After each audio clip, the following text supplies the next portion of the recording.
cultural.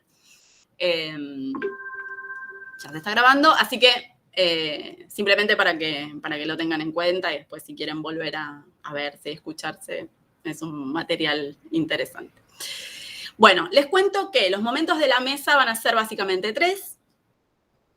Primero vamos a desarrollar la primera ronda de presentación de todos los trabajos. Aquí sí ustedes tienen que tener en cuenta algo que ya saben, que cada grupo o cada autor o autora tiene un total de 10 minutos para exponer su trabajo. En el caso de que tengan material para presentar, para proyectar, pueden hacerlo directamente a través del botón ahí abajo. Si tienen alguna dificultad nos dicen y lo resolvemos. Les cuento que uno de los autores de los 5 trabajos va a estar ausente porque tuvo un contratiempo personal. Se trata de Carlos Cabrera, ¿sí? De la Universidad Nacional de Luján. Por lo cual, él tenía encomendado el comentar el trabajo de Mónica y Mariana Delgado. Tomamos Solange y yo esa tarea, o sea que las preguntas las vamos a formular nosotras. Simplemente eso a título informativo. Les adelanto el orden de exposición para que se vayan preparando, ¿sí? El primer trabajo es el de Miguel Ignacio Stabile, Pensar la antigüedad americana en tiempos de pandemia, acercándonos a las sociedades mesoamericanas. Luego, Mariana Delgado y Mónica Delgado, con Sentipensar lo grupal en primer año de la formación docente inicial. Luego, Graciela Parma, Agustina Quiroga, Marcelo Baselle, Flavia Tercigni, María Gabriela López y Celeste Surace, con reflexiones en torno a la enseñanza en pandemia. Y por último, Juan Facundo Brero, Sofía Schiavo y María Soledad Manrique, con Habilitar y Habitar el juego en la formación, la vivencia de 4 formadoras universitarias. Bien, una vez que terminamos esta primera ronda, cada grupo, autor o autora, va a leer las preguntas que pensó para el trabajo que le fue asignado para comentar, ¿sí? Solo formular las preguntas, como si fuera al aire. En ese momento, los comentados van a anotar esas preguntas, ¿sí? Y en una siguiente instancia vamos a abrir en el orden de presentación la respuesta a esas preguntas y abrimos el debate. Todos igual podemos hacer más preguntas en ese momento, pero sí lo que vamos a tratar de respetar es las preguntas que se hicieron específicas, digamos, por el grupo que tenía encomendado ese trabajo y, bueno, siempre teniendo en mente las 3 preguntas generales del encuentro. Bueno, ¿dudas, preguntas, algo que quieran que no haya? Ahí viene Juan Facundo. ¿Algo que quieran preguntar o que... Bien. Bueno, entonces, vamos a comenzar con el compañero Stabile. Miguel Ignacio, no sé si te preferís que te digamos los 2 nombres, el primero, el segundo. ¿Qué tal? Solo por mera institucionalidad sería Miguel Ignacio, ¿no? Es apenas una referencia a mi padre, así que casi que no existe en mi vida. Podrán ver que soy Ignacio acá, ¿no? Pero bueno, gracias por el comentario, Lucio. Perfecto. Bueno, adelante. Te escuchamos.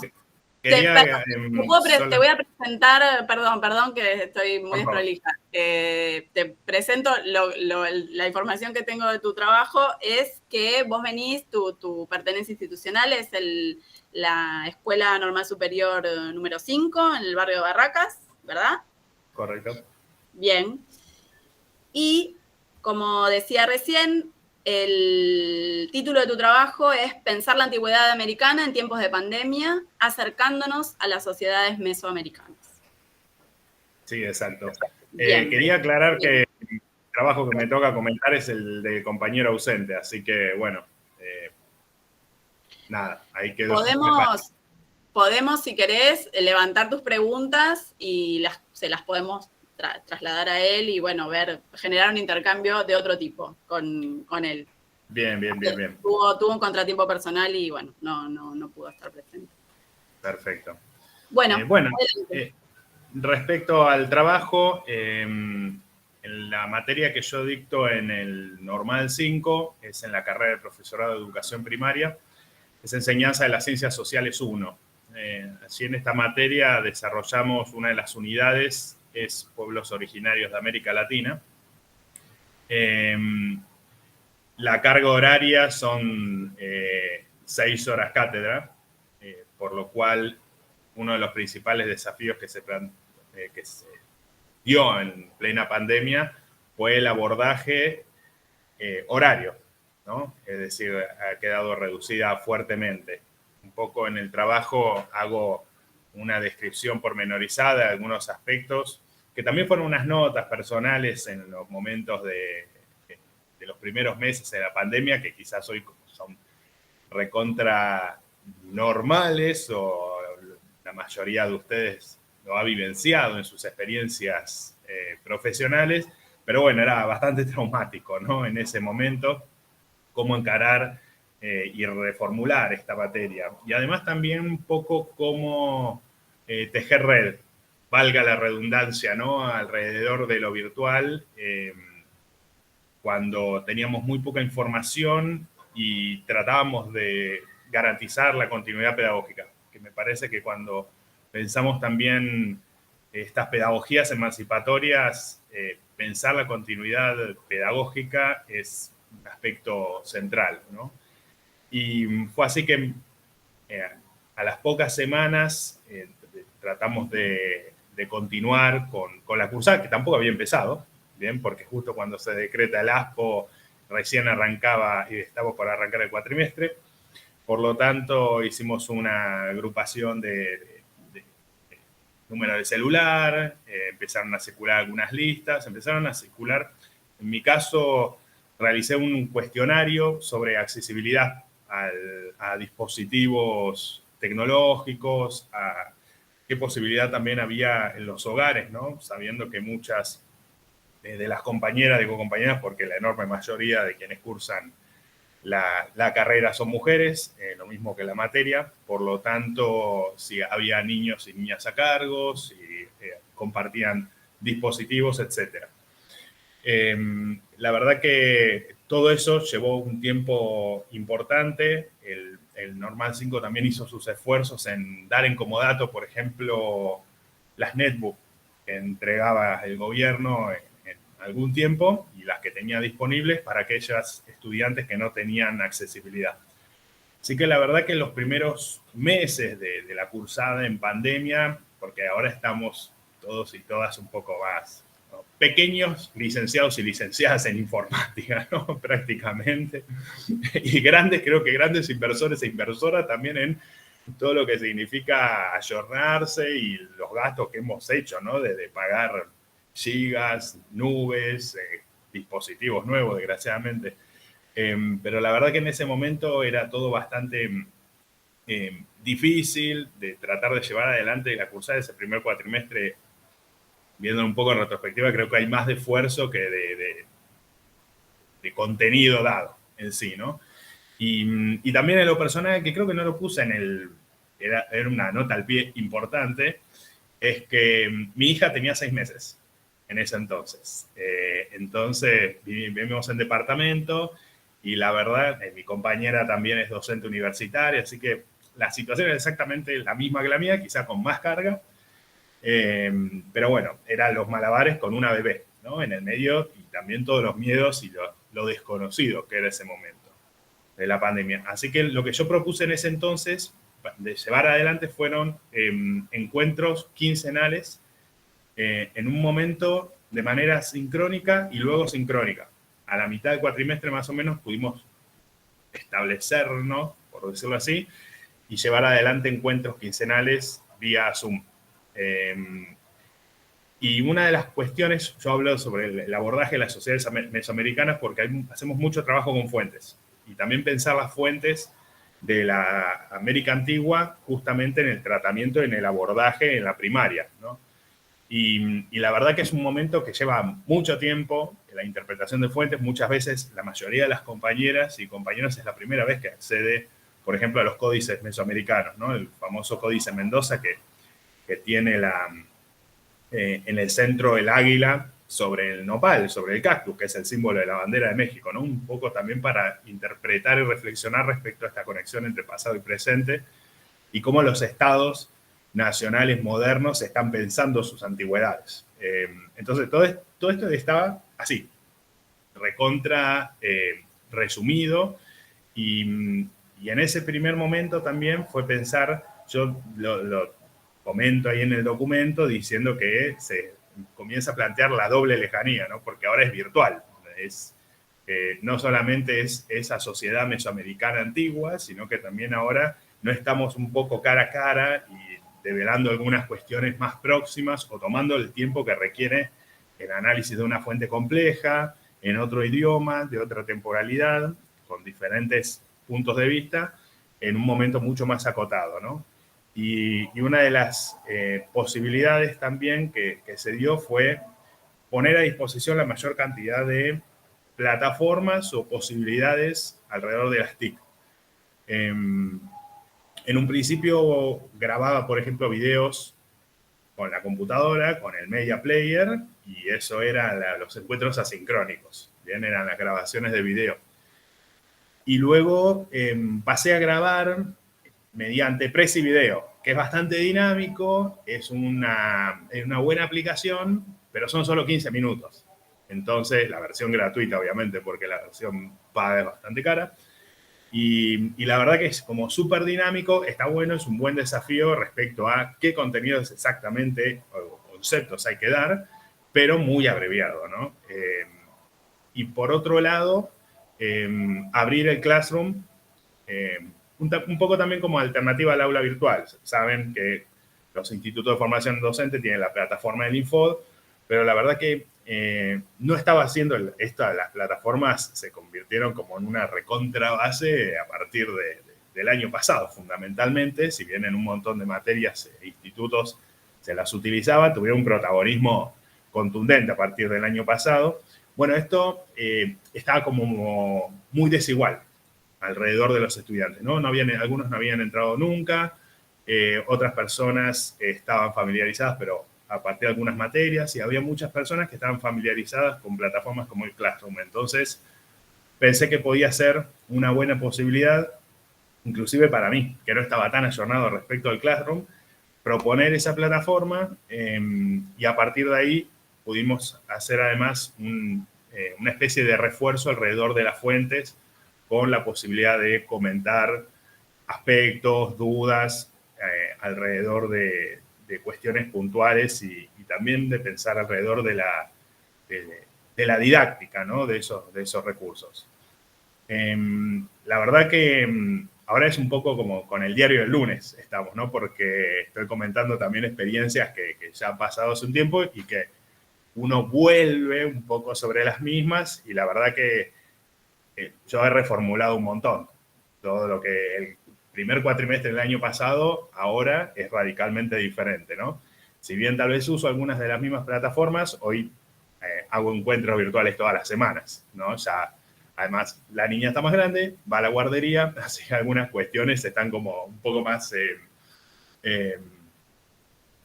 pacíficas alrededor del ámbito hogareño.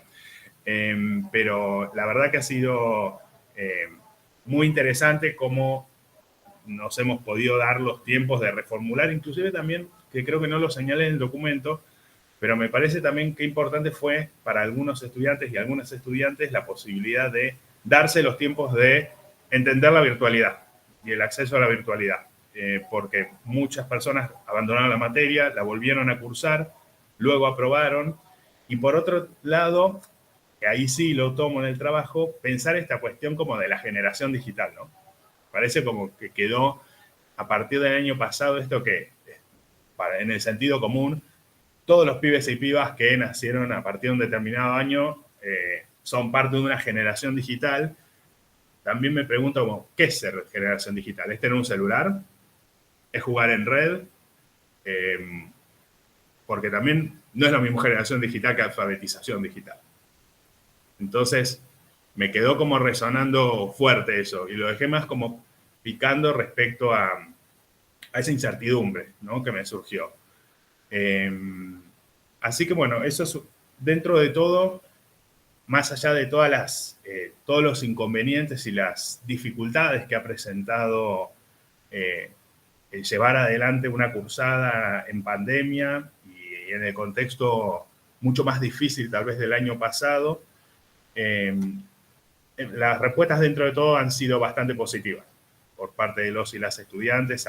Hemos tenido esfuerzos muy importantes alrededor de llevar adelante la cursada, ¿no? Y la verdad, fundamentalmente el compromiso de poder mantener una continuidad pedagógica. Creo que eso ha sido un poco la gran bandera, ¿no?, a partir de este momento.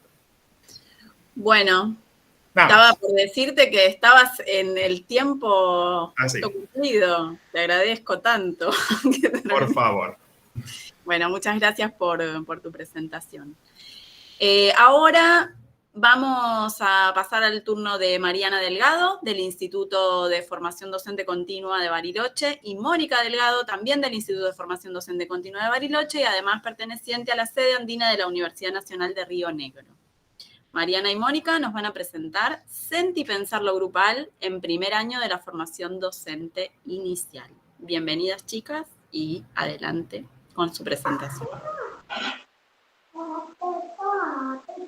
Bueno, saludar a todos, ahí se escucha.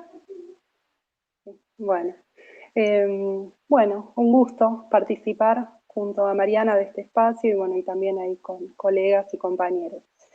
Bueno, nosotros nuestro trabajo lo inscribimos en el espacio de práctica docente 1, ¿sí?, que es donde recorremos como profesionales y como docentes nuestra tarea pedagógica. Lo inscribimos en el Instituto de Formación Docente de Bariloche, ¿sí?, un instituto donde concurren estudiantes que vienen, bueno, de diferentes espacios, ¿sí?, de la zona andina, de Bariloche, pero también de espacios vinculados a la línea sur, rionegrina, de espacios vinculados al centro de Bariloche, pero también a las zonas del alto de la ciudad, ¿sí?, las zonas más empobrecidas, urbanísticamente, bueno. Así que allí llegan diferentes estudiantes con diferentes recorridos y con diferentes trayectorias. Nuestro espacio, está vinculado a una unidad curricular que transita los 4 años de la formación. Es una unidad que está dentro de un diseño curricular, jurisdiccional, que la provincia de Río Negro tiene para la formación docente desde el año 2015.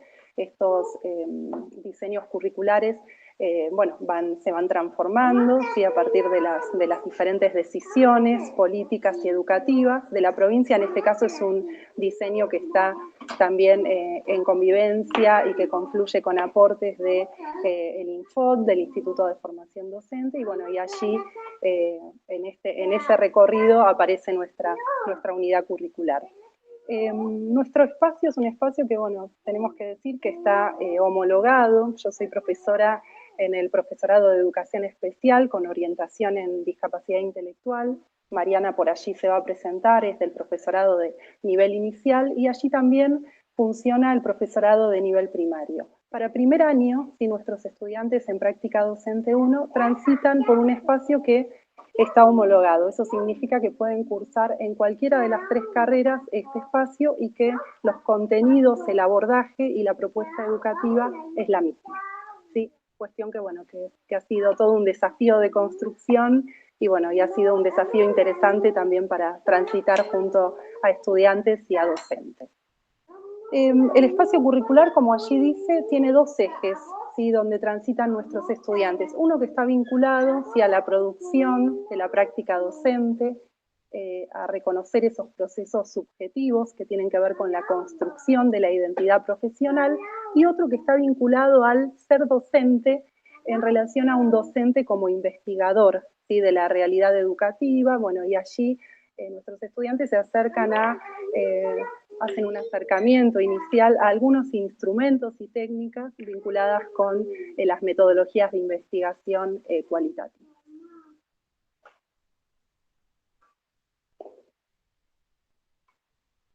Te doy la palabra, Mariana.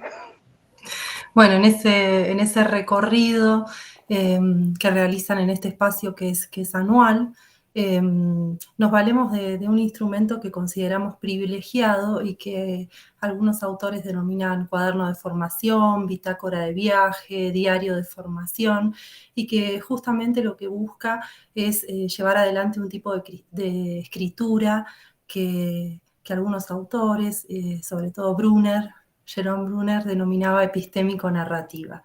Y tiene que ver con una escritura que retorna sobre la biografía educativa de los estudiantes, y allí nos valemos de los aportes de Rebecca Nijovic, en lo que denominamos un diálogo sentipensante, ¿no? Y en ese sentipensar retomamos esa categoría de ese intelectual colombiano, Orlando Falsborda, cuando recuperan ese diálogo con el pescador, esa posibilidad de sentir, pensar y actuar, y en ese proceso llevar adelante la reflexión.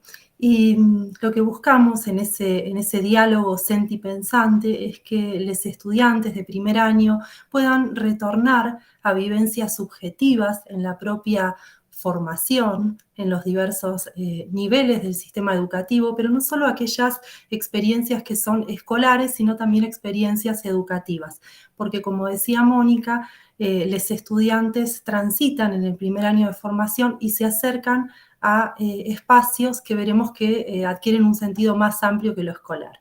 Allí se busca, en ese cuaderno, promover encuentros que nos permitan recorrer desde esa curiosidad epistemológica que traía Paulo Freire allí en Pedagogía de la Autonomía, ese corrimiento de una conciencia, de un pensamiento ingenuo hacia un pensamiento crítico y reflexivo.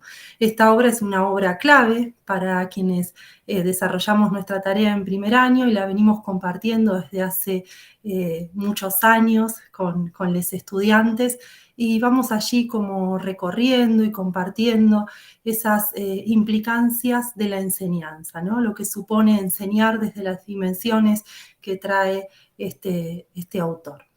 Bueno, allí pusimos que en ese recorrido, traemos una cita de Paulo Freire, se despliegan las experiencias y el pensar con otros.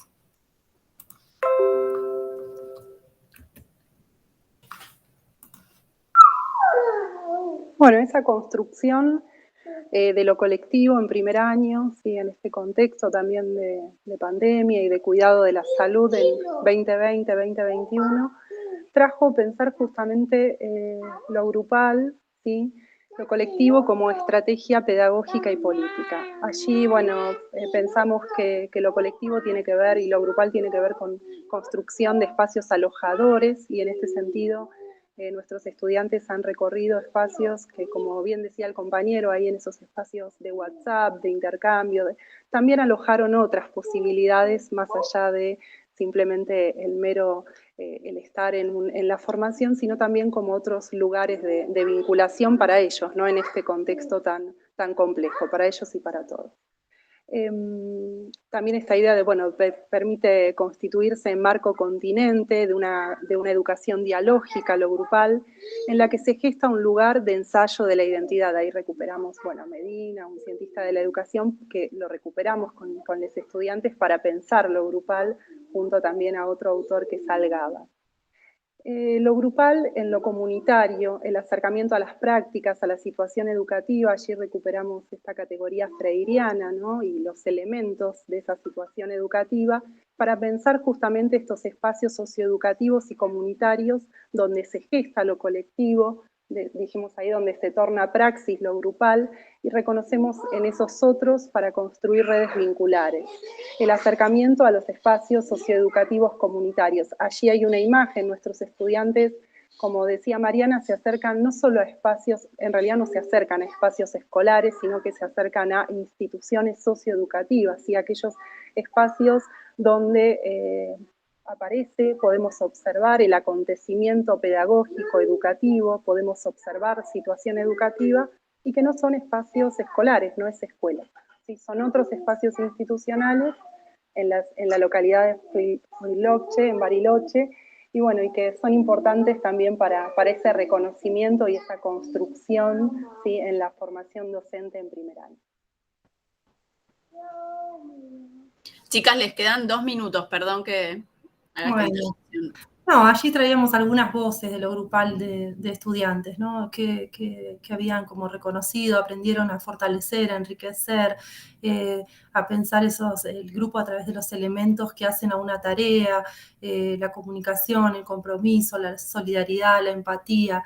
En cuanto a la construcción grupal en la virtualidad, las tecnologías se agregaron como instrumento para el trabajo colaborativo, pero entiendo que no podrán reemplazarlo, decía uno de los estudiantes. El trabajo grupal nos permite compartir pensamientos, escuchar al otro, aceptar y construir sentido grupalmente como pensamiento superador. Y bueno, y allí aparecían otras preguntas y otras intervenciones que recorremos en la presentación, en la comunicación que hicimos en torno a la posibilidad de haber desarrollado lo grupal en este primer año de la formación docente.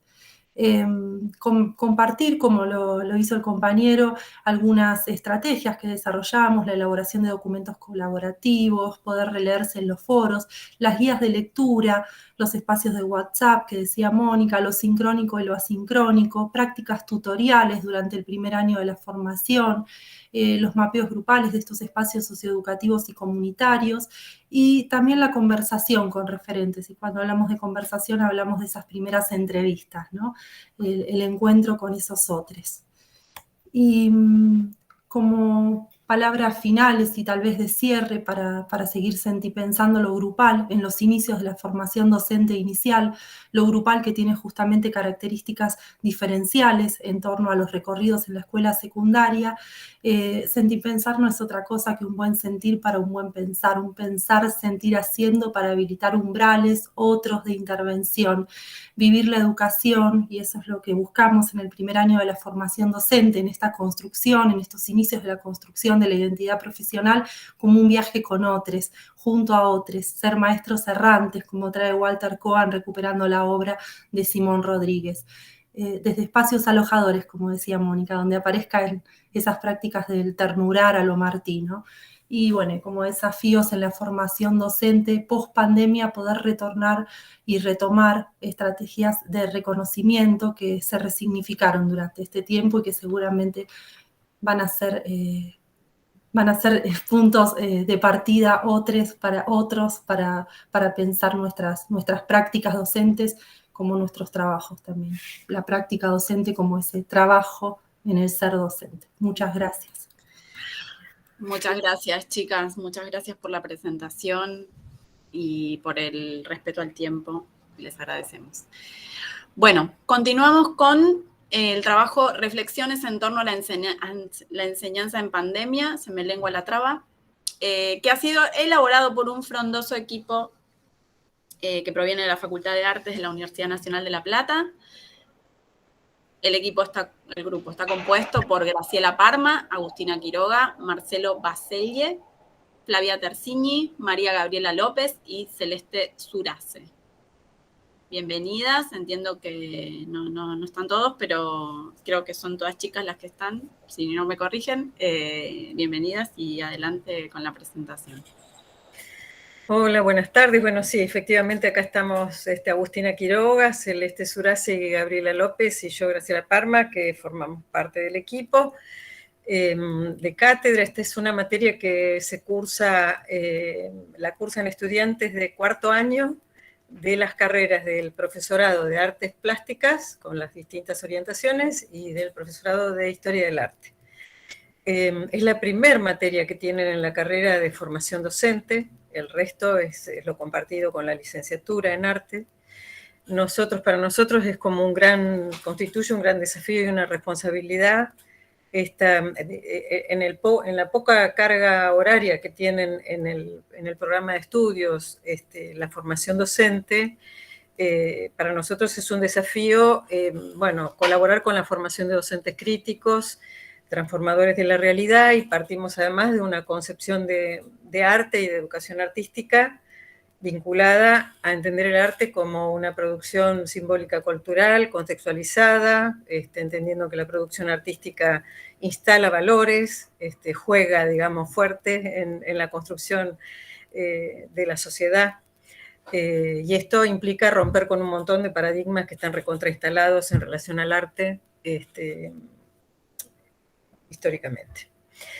La verdad es que les agradecemos esta oportunidad porque a nosotros resultó una invitación a que empezáramos a sistematizar lo que fue la experiencia esta de convertir este desafío, que ya lo es de por sí, por fuera de la pandemia, convertirlo a invitar a los estudiantes a recorrer esta misma trayectoria, pero en esta nueva lógica virtual. Como dijo hoy Ignacio, creo que esto no voy a reiterar, pero fue una corrida, una maratón, diría yo, en el 2020, fue una maratón brutal. La verdad es que como equipo de cátedra teníamos la ventaja de venir trabajando hace muchos años, con lo cual teníamos aceitado, o sea, la propuesta en la presencialidad venía aceitada, venía reflexionada, traíamos como una práctica de buscarle la vuelta para generar el efecto que estábamos buscando. Y eso fue realmente una base que se puso a prueba, y si no la hubiéramos tenido como la teníamos, nos hubiéramos descangallado, desbarrancado con mucha facilidad. Y si hay algo que este equipo amerita que se le reconozca, es que fue muy rápida la respuesta. Nosotros teníamos un teórico, el primer teórico del año el lunes, que íbamos a dar además por primera vez porque nuestra titular estaba de licencia y, digamos, yo como adjunta me hacía cargo de la titular y Agustina pasaba a formar, pasaba a hacerse cargo como adjunta. Entonces empezábamos a compartir por primera vez ese espacio de los teóricos. Con bebé de 6 meses también, quiero decir, también. Ignacio. Sí.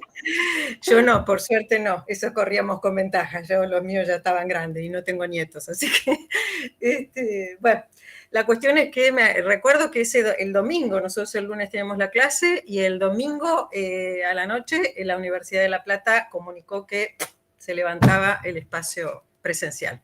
Recuerdo que ese día hasta las 2 de la mañana escribí una carta a los estudiantes que a través del mail que estaba en el aula virtual de la universidad les mandamos como para que el lunes cuando se levantaran tuvieran una palabra de la cátedra diciéndole que en breve les íbamos a decir. ¿Por qué por qué lo cuento? Porque tuvimos como muy presente que era importantísimo en ese mundo que se nos había tornado incierto, raro, desconocido, que teníamos que ver cómo habitarlo, cómo ubicarnos, como todo, por lo menos generar espacios de certeza, de no tanta incertidumbre, digamos, donde tratábamos de planificar los momentos de encuentro, las vías, los lugares donde iba a estar el material, etcétera, etcétera. Esto implicó, por supuesto, todo el aprendizaje y la maratón para correr y adueñarnos de las cuestiones tecnológicas, de las plataformas, todo eso, invirtiendo mucho tiempo en ver tutoriales, cosas, buscar, probar, subir, bajar, todo eso que sabemos todo. Y por otro lado también, cómo hacer para nosotros, digamos, en la cursada presencial, es como esencial, absolutamente central, el vínculo pedagógico desde cierta amorosidad. Las chicas hablaban recién del alojar, o no me acuerdo qué palabra usaron, pero esta cuestión, ¿no? del aprendizaje aún en el nivel terciario, porque ellas hablaban de nivel inicial, nosotros no lo concebimos, digamos. Si nosotros como docentes estamos implicados en favorecer procesos de aprendizaje de otra persona, no puede ser si no es desde un planteo amoroso. Entonces, ¿cómo convertir esa relación pedagógica que por un lado interpela y por otro lado abraza para lograr, digamos, transitar lo que puede ser un conflicto cognitivo y tornarnos docentes transformadores de la realidad, que no es cosa fácil? ¿Cómo ahora desde la virtualidad eso que en la presencialidad se resuelve con mirada, se resuelve incluso desde la observación como docente? Uno lee un montón de cosas de las que están pasando y de cómo están pasando en virtud de escuchar tonos de voz, de leer gestos, de posturas corporales, bueno, todo esto desapareció de un momento al otro, y había que ver también cómo se construía, ¿no? Cómo se suplía. El tema de, bueno, también la situación, la diversidad de situaciones de los estudiantes, desde cómo habían quedado, algunos lejos de su familia, con el ASPO no podían volver, con conectividad, sin conectividad, dispositivos, no dispositivos, algunos, bueno, padeciendo la enfermedad, acompañando familiares que la padecían, con pérdidas de personas cercanas. Todo esto configuró un panorama bastante complicado, que lo que nos hizo fue, por lo menos en el primer año, la parte, nosotros habitualmente en la presencialidad, la cursada implica dos tipos de espacios: los teóricos, donde están los estudiantes todos juntos, y las comisiones, donde ya ahí se posibilita, digamos, un vínculo más, más dialógico, porque son menos, porque se genera como una cosa de más confianza. Nosotros solemos tener una matrícula inicial de alrededor de 100 estudiantes. Bueno, tal es así que rápidamente convertimos las clases teóricas en clases escritas. Lo fuimos haciendo, obviamente, en la medida que transcurría el año, pero recuerdo que a los 3 días de esa primera nota que les decía, nosotros ya les subimos la primera clase escrita de la primera unidad. En ese sentido, la verdad que vuelvo a insistir en la importancia de lo consolidado que teníamos una base anterior, porque si no, no hubiéramos podido, y realmente se logró trabajar todos los contenidos que habitualmente se trabajan. Bueno, hicimos clases escritas, tratando de que fueran lo más amenas posibles, incorporando links de videos que podían ayudar a ilustrar, y por supuesto con la bibliografía, que eso también nos ayudó, que nosotros ya teníamos la bibliografía digitalizada. Esto se complementaba con los encuentros de las comisiones, que también cada comisión fue buscando, de acuerdo a las características y a las posibilidades de sus estudiantes, si se hacía un encuentro sincrónico, si era a través de un classroom, si se apoyaba en aquellas situaciones donde era más difícil la conectividad, con un grupo de WhatsApp, con explicaciones personalizadas a través de un audio, con mail. Digamos, la verdad que acá se pone en juego la amorosidad, ¿no? Bueno, no es que yo te tiro esto a la clase escrita y arreglate, sino que tratamos de atender a las diversas situaciones, a los estados de ánimo, subidas y bajadas. Hoy no quiero, no puedo más, no me quiero conectar. Un estudiante que desaparecía y te ponías a seguirlo, y bueno, nada, mi mamá no sé qué, bueno, todas esas cosas, ¿no? Que digo que no es que no existen en la presencialidad, pero en la presencialidad teníamos una cantidad de redes y de tramas que ya conocíamos, cómo sostenernos, y acá se nos cambió todo. Una cosa que particularmente yo siempre digo, este año, por ejemplo, hicimos algunas clases más de las teóricas sincrónicas. A mí particularmente me cuesta muchísimo dar clases sincrónicas donde uno todo lo que ve son cuadraditos con las iniciales G, P, R, C, A, I, y terminás el año y decís, a Analía yo no le conozco la cara. Y eso también es como un interrogante, porque este año lo que hicimos fue una encuesta a los estudiantes anónima, donde les preguntamos, que realmente la motivó preparar este escrito, así que por eso digo, nos sirvió mucho preparar el escrito donde les preguntamos, digamos, cosas favorables y desfavorables de la virtualidad. En las favorables, por supuesto que aparecía la posibilidad de estudiar de estudiantes que viven lejos de la facultad, una cuestión económica, no solo de dinero para venirse a vivir acá, de transporte, de tiempo. Una cosa muy linda que ellos decían era la autogestión de los tiempos de aprendizaje, no solo por la flexibilidad y las cuestiones laborales y los IGES y lo que sea, sino también por, decían, aprovechar aquellos momentos donde las condiciones de concentración son mejores. Entonces, parecía interesante eso. Pero también hablaban de, como desfavorable, esta cuestión de perder el vínculo cuerpo a cuerpo entre pares con los docentes. Entonces yo me pregunto, y me queda como ese interrogante, ¿por qué? Si ellos también lo padecen, si ellas... ¿Por qué no prender la cámara? Si tiene solamente que ver con una cuestión, bueno, por supuesto, donde hay problema de conectividad, eso es fácil, pero no vamos, hoy no podemos decir que el 100% es por eso. ¿Cuánto hay de cierto pudor de ver el entorno? Si bien ahora también las aplicaciones te permiten poner un fondo ficticio, ¿cuánto hay de estar acostumbrada a cursar en pijama y con los pelos así que recién te levantás? ¿O cuánto hay de ejercicio de no cuerpo a través de las comunicaciones habituales entre los jóvenes de chat, por ejemplo, ¿no? Donde el anonimato detrás de eso está. Bueno, no sé, me callo así. Algunos de mis compañeros, no sé si quieren estar al tema de la evaluación, que también trabajamos. Ya están con tiempo cumplido. Si quieren hacer alguna cosa más, qué mal. Bienvenido, pero no sé, el resto. Ya está, ¿no? Bueno, no, es más o menos lo que ella planteaba. Después van a ver en la ponencia, lo menciono nomás. También algo que nos pareció importante era mantener la rutina. En estos tiempos de incertidumbre nos parecía que era importante horarios, consignas muy claras, que no genere mucha duda, por eso también las revisábamos y las revisábamos. Y grandes debates en torno a la evaluación, que solo a modo de título, para no seguir robando tiempo, digamos, que tuvimos que hacer varios intentos, nos dimos cuenta que las evaluaciones presenciales no funcionaban en este esquema, entonces pensamos alternativas, videos grabados que los mandaban por WhatsApp, los subían al Drive, cartas, iconografías, bueno, fuimos viendo como alternativas para el momento de la evaluación. Pero bueno, eso después lo podemos desarrollar más. Bueno, sí, en la última ronda pueden meter más detalle respondiendo las preguntas y van ahí aportando un poquito más. Bueno, ahora pasamos al último equipo, al último grupo, que proviene de la Universidad de Buenos Aires, compuesto por Juan Facundo Obrero, Sofía Schiavo y María Soledad Manrique. Ellos han desarrollado el trabajo Habilitar y Habitar el Juego en la Formación, la vivencia de 4 formadoras universitarias. Adelante, compañeros. Bueno, gracias. ¿Qué tal? ¿Cómo andan? ¿Se escucha bien? Perfecto. Buenas tardes. Tengo bastante delay, por eso pregunto en general. Bueno, qué gusto encontrarte, Lucía, por acá. Estamos contentos. No sabía que eras vos. ¿Cómo estás? Habíamos sentido que se dilataba el encuentro. Sí, era. Bueno, nosotros somos con Soledad, Sofía y yo, Juan,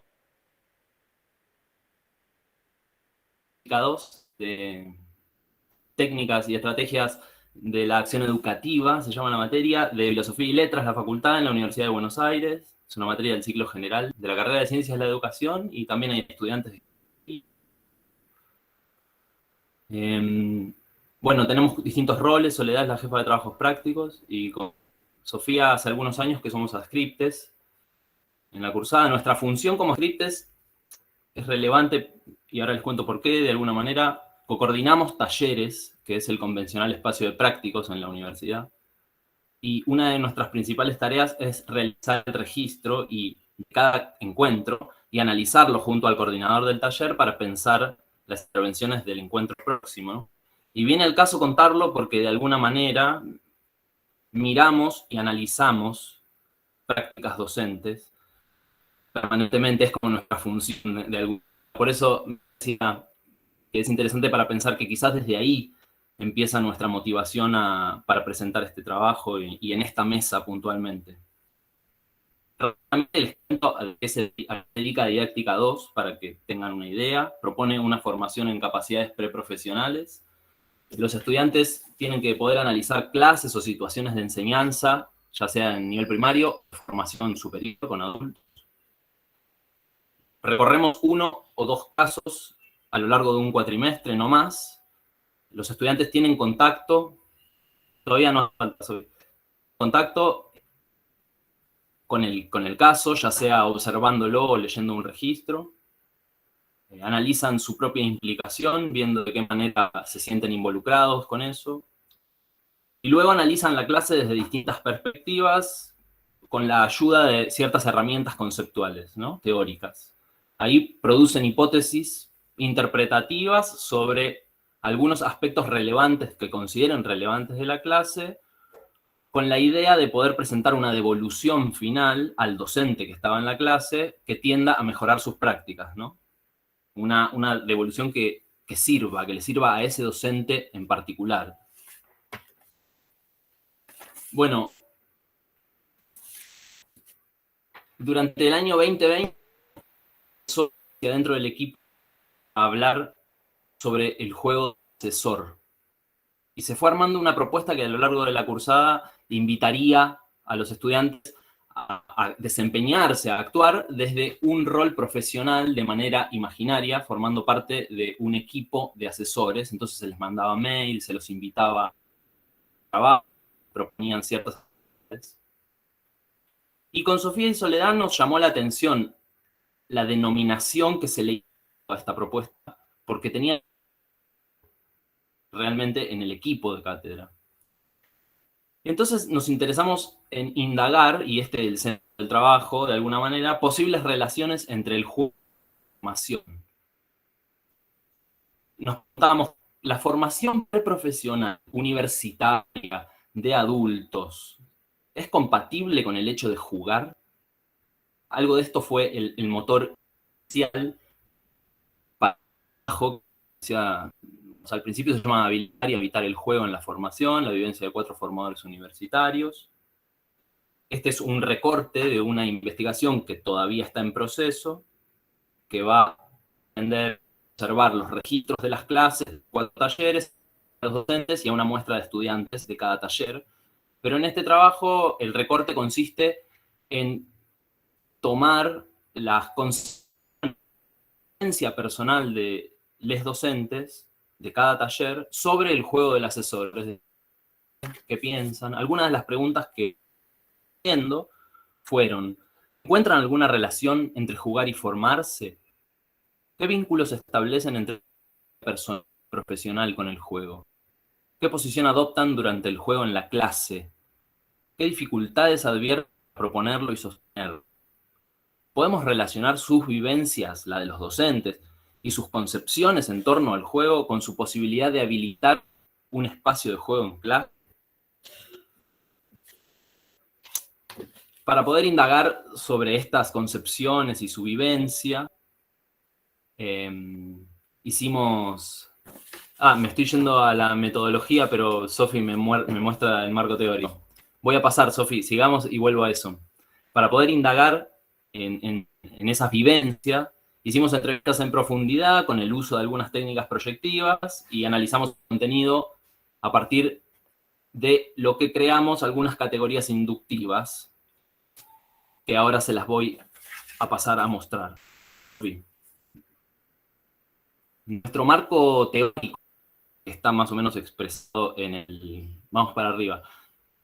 Nuestro marco teórico que está más o menos expresado en el escrito, les comentamos a grandes rasgos que nos interesa que tengamos en cuenta que lo que nos pasaba a nosotros era que considerábamos el juego como un facilitador del desarrollo humano, digamos como un presupuesto previo también del que partíamos, coincidía con algunas conceptualizaciones, que integra la realidad externa y la realidad interna del sujeto, y que es un fin en sí mismo y no un medio, lo que de alguna manera proponía un desafío para pensar el juego en relación a la formación, que tiene una finalidad distinta, ¿no?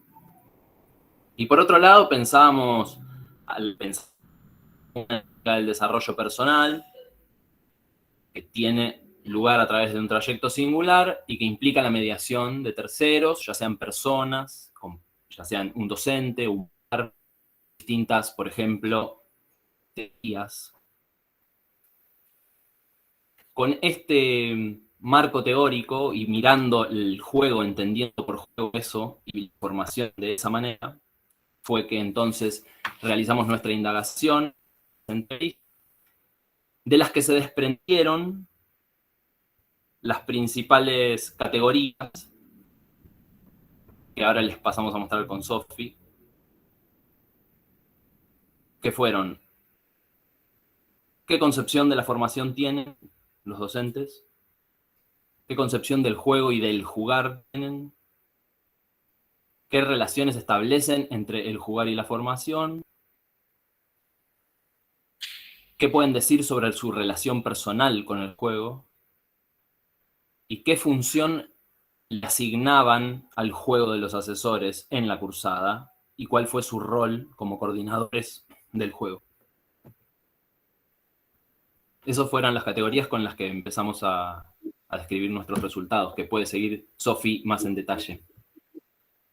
Bien, Bueno, avanzando con los resultados, como decía Juan, les vamos a contar un poco en detalle cada una de las respuestas de estos docentes, ¿sí? ¿Y por qué queremos contar en detalles? Porque justamente nuestro trabajo recupera las propias narrativas de la práctica docente, la propia subjetividad y lo que le pasaba a cada uno, a cada una en esta cursada del 2020 en el marco del juego de asesores. Entonces, respecto a la concepción de la formación como una de las primeras categorías en las cuales indagamos, los 4 docentes entrevistados, que eran Lucía, Marcos, Gloria y Sonia, consideran a la formación como un espacio en el cual existe la creación y la construcción del sujeto en formación. ¿Sí? Entienden a la formación como un espacio común entre la vida profesional y la vida universitaria. Y esto también tiene que ver, las cuatro coincidían, justamente por el posicionamiento de la cátedra también que contaba Juan al principio. Entonces, además, los 4 docentes coinciden en que el sujeto en formación debe habilitarse a ese momento, ¿sí? El formador entendido también como un guía, como un acompañante que acompaña este proceso para el propio sujeto, ¿sí? Como un espacio entonces de construcción. En cuanto a la concepción del juego y el jugar, en principio los 4 respondieron que relacionaban el juego o el jugar, que lo trabajamos como conceptos similares en la primera parte de nuestra investigación, con esta idea de entrega, ¿sí? Los 4 docentes mencionan, cuando pensaban en el juego o en el jugar, pensaban en la idea de entrega. Una de ellas relaciona el jugar con la pérdida de control. Marcos, el docente, hablaba del juego como el espacio donde se deja de lado la razón, Gloria como el espacio donde se puede explorar y explorarse, Sonia lo relaciona con el espacio donde se hacen carne las experiencias, ¿sí? Y sí, además de esta idea de la entrega, los 4 docentes coincidían en la sensación de placer a la hora de jugar. Tengo 37 segundos, así que les quiero hablar un poco de la relación entre el jugar y la formación, ¿sí? Acá sí comenzaron a haber particularidades, Lucía lo considera como un espacio de transición, como dije antes, entre el mundo profesional y la universidad. Sonia advierte que el jugar en los momentos de formación, en este caso en los momentos de formación en la universidad, favorecen la grupalidad. Gloria además agrega que es un espacio, el juego en la formación, donde emergen saberes, ¿sí? Es un espacio que favorece justamente que emerjan saberes nuevos, y Sonia además adjudica a el jugar como un espacio donde se permite probar y equivocarse. En cuanto a la relación personal con el juego, y ya con esto voy finalizando, Gloria es una docente que ella nos contó que ella estaba predispuesta a ese juego, que se largó al juego y a lo espontáneo, a esta idea de poner el cuerpo en ese espacio de formación. En cambio, Lucía y Sonia nos comentaron que ellas, en su vivencia personal con el juego, ¿sí? Habían dejado de lado el jugar, cuando hacíamos las preguntas se referían más que nada por ahí a los juegos de mesa, juegos en familia, juegos con hijes, pero no ligado al mundo universitario, profesional, ¿sí? Y que volvieron a relacionarse y a conectar con el juego en la cátedra. Marcos, el docente, no brindó información sobre su relación personal con el juego. Y ahora, finalmente, nuestro interés principal era justamente unir, digamos, o relacionar, conectar qué función tenía este juego de asesores en la cátedra con el propio rol de la docencia, ¿sí? Y los 4 docentes coincidieron en que este juego de asesores para los estudiantes hizo de marco para la propuesta que se les justamente propuso durante la cursada del 2020. Entonces, este juego de asesores era un marco, ¿sí? Se los ponía a los estudiantes en el rol de asesores pedagógicos para analizar una situación de enseñanza. Y los docentes jugaban, digamos, de asesores, de coordinadores de ese equipo de asesores. Algo interesante acá, y ya voy terminando, perdón, es que los docentes contaron, ¿sí? Que sus modos de participación fueron diferentes y muchas veces el modo de participación en este juego lo sentían más limitado, ¿sí? Como esta dificultad de soltar el control o decir, bueno, vamos a jugar al juego del asesor y de repente perder un poco qué estaba sucediendo en la clase con los estudiantes, ¿sí? Como esta idea de jugar y a la vez perder el control como algo no apropiado para el mundo universitario, ¿sí? Y bueno, muchos, los docentes también mencionaron que había un factor obstaculizante que es como la cultura institucional universitaria, ¿sí? Estoy yendo muy rápido y espero que se entienda, pero una de las cosas que salieron en la entrevista fue esta frase que está entrecomillada que dice, lo que importa es la cabeza, y uno se olvida un poco de lo corporal, hablando, sí, de la formación en la universidad. Esto lo vemos también en la investigación más grande con lo que nos cuentan los estudiantes de, bueno, yo vengo a la universidad a estudiar, que no me vengan a proponer un juego. Llegando a las conclusiones, sí, y haciendo un poco de relación entre estas ideas que salieron, nosotros creíamos que quizás estas ideas personales respecto al juego, al jugar, iban a tener que ver con cómo ellos se desenvolvían en cada uno de los espacios de taller, y si bien los 4 docentes valoraron significativamente el juego y el jugar, no le otorgaron un espacio tan privilegiado, ¿sí?, en su clase específica en el taller. Acá entonces hipotetizamos que parece existir una relación de desatención al juego, tanto de la cultura general, pero en particular y específicamente en la cultura universitaria, ¿sí? Creemos que esta cultura de la universidad, de este contenido quizás más técnico, ¿sí?, o de aprendizaje, y no tanto pensando en la formación, disocia el cerebro y el pensamiento de lo corporal, de lo emocional y de lo lúdico, reservando esto último para el mundo infantil, ¿sí?, y no para niveles más altos del sistema educativo. Entonces creemos que esta concepción dificulta la labor de los formadores que buscan realizar propuestas lúdicas que apelan a la creatividad. El objetivo justamente, lo que queremos proponer también como emancipador, es justamente esta integración de lo corporal, lo emocional, ¿sí?, lo mental o el cerebro en las propuestas formativas universitarias. Muchas gracias por la escucha, por la investigación, y 1000 disculpas por el tiempo. Gracias a ustedes. Muchas gracias, es muy interesante. Bueno, ahora pasamos, estamos bien de tiempo, así que vamos bien, vamos con calma, bien firme. Como les decía al principio, la idea ahora es que cada grupo, en el orden que yo les voy a ir señalando, que es el orden de presentación, le plantee a su grupo comentado las preguntas que pensaron para el trabajo, ¿sí? Ustedes, Juan, Sofía y Soledad, serían los primeros para formular las preguntas al trabajo de Ignacio, ¿sí? Acá les hago esta aclaración, es solo las preguntas. Quienes reciban la pregunta la pueden anotar, hagan lo que ustedes quieran en la privacidad de su hogar, pero tengan en cuenta que cuando terminemos de decir las preguntas de todos los trabajos, vamos a empezar como a responder y a debatir un poco entre todos. Bien. Perdón, ¿las escribimos en el chat o las decimos? No, díganlas y sí, me parece mejor, así tienen más margen para plantear. Bueno, si quieren, yo leo las preguntas que pensamos con nuestro equipo. ¿Qué consideran emancipador de su propuesta? ¿En qué sentido las herramientas enriquecieron la cursada? Y después, en relación a una cuestión más subjetiva, a nivel personal, ¿cómo las emociones impactaron en el proceso de formación? Que de eso mucho no apareció en el trabajo, después en la exposición sí, pero lo habíamos pensado y nos interesa mucho ese punto, así que por eso lo incluimos. Y también nos interesa, en términos de la comunicación y de la participación de los estudiantes, 2 cuestiones que son, por un lado, cómo resolvieron el tema de las dudas, de cuando tenían dificultades para comprender los estudiantes, y en relación con la grupalidad, si hubo alguna observación en relación a eso, porque no sé si la propuesta involucraba trabajos en equipo o conversación entre las personas. Bueno, nos preguntábamos también acerca de eso en relación con lo que el compañero compartió. Si recuerdan alguna otra, Sofi, Juan, sumen. No, excelente.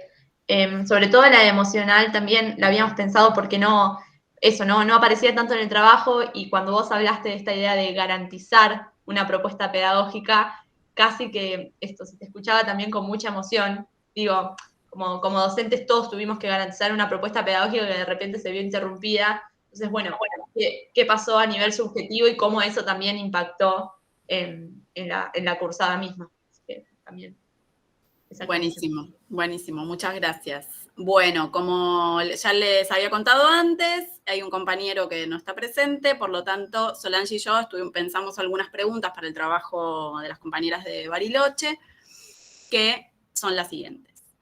Algo que ustedes mencionan, que nos pareció súper potente, es la idea de lo grupal como plataforma del recuerdo. Y lo que nos preguntamos específicamente es cómo se desarrolló la dinámica grupal en base a los escritos autobiográficos individuales, cómo trabajaron eso en el grupo. Luego, ¿en qué medida lo que relatan que sucedió en el marco de la cursada las invitó a revisar lo que le venían proponiendo a los estudiantes, a los y las estudiantes?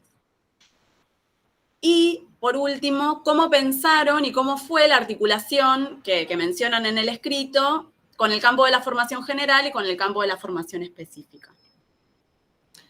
Esas son nuestras preguntas. Y ahora, ya que les estoy hablando específicamente a ustedes dos, por favor, hagan formulen las preguntas para el trabajo de reflexiones en torno a la enseñanza en pandemia.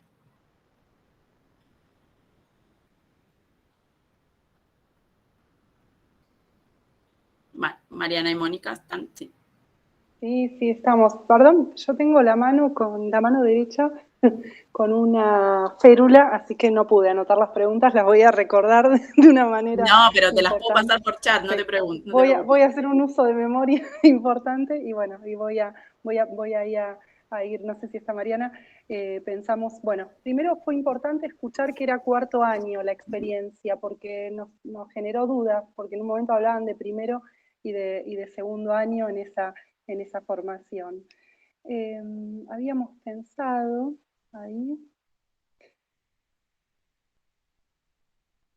disculpen, pero las estoy buscando porque las habíamos anotado.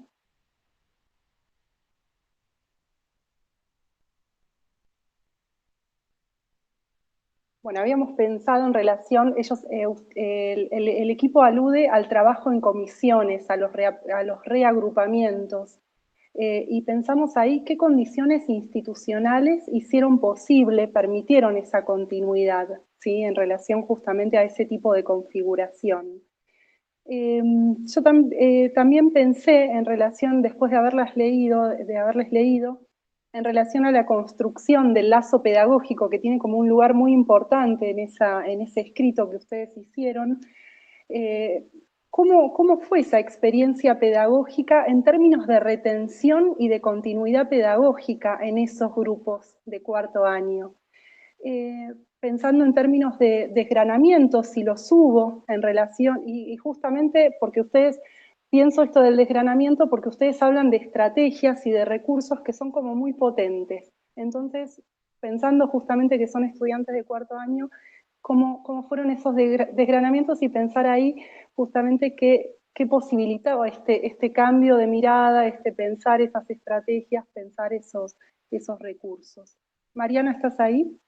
Sí, y también en esos nuevos modos de estar en el mundo que traen en clave freiriana, ¿qué continuidades van a generar post pandemia, ¿no? de esta experiencia? Ahí estamos.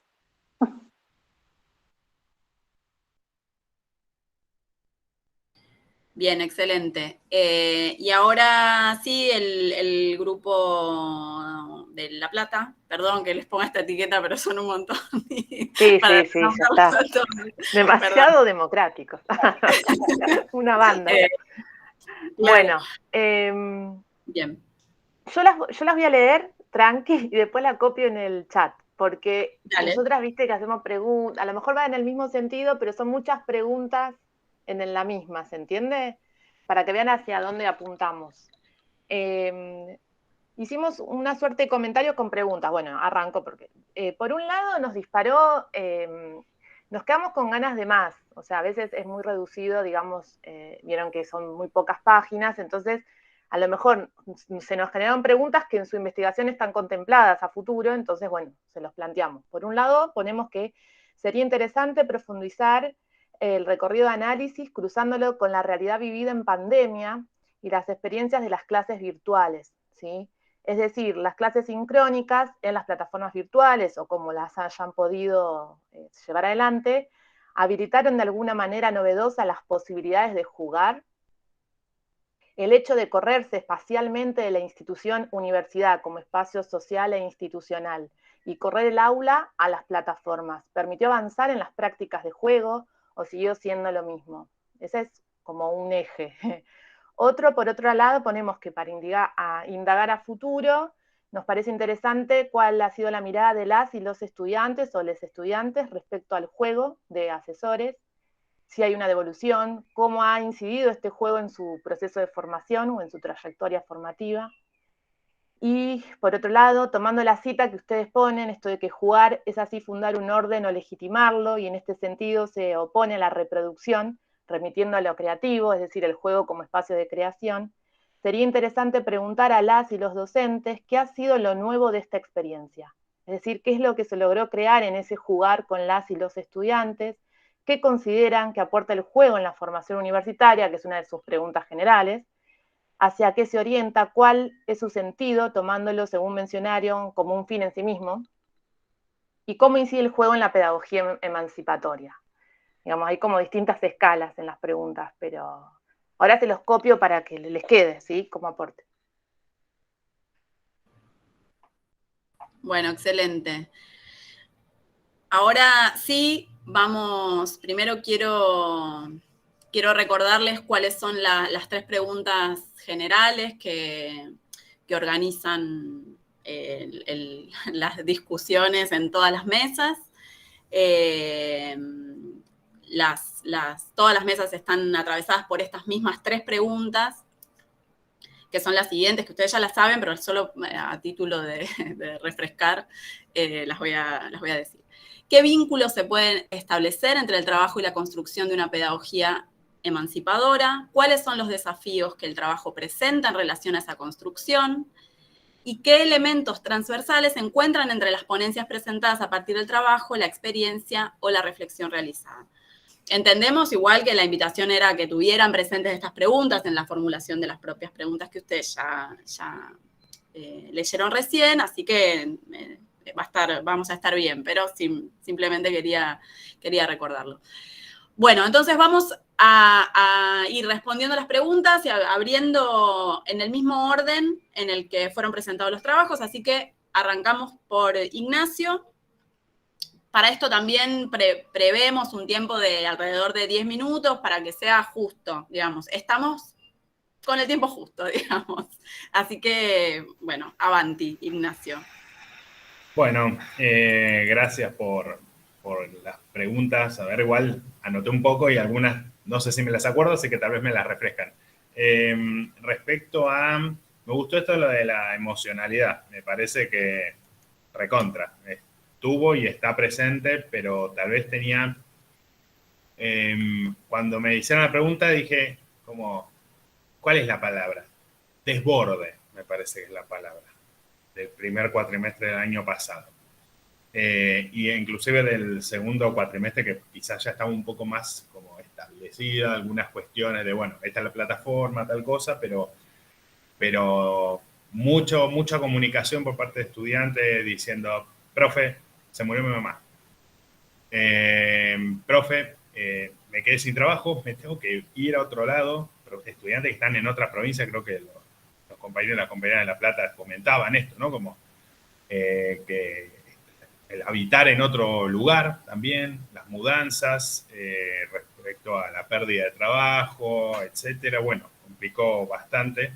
Y eso, la verdad que estuvo muy en cuenta respecto a cuestiones más burocráticas o institucionales, como son, bueno, las faltas, el presentismo, entre comillas, ¿no? La otra presencialidad, que también era todo un tema, porque ¿cuánto es la presencialidad pautada o esperada en ese primer cuatrimestre también con tantas indefiniciones?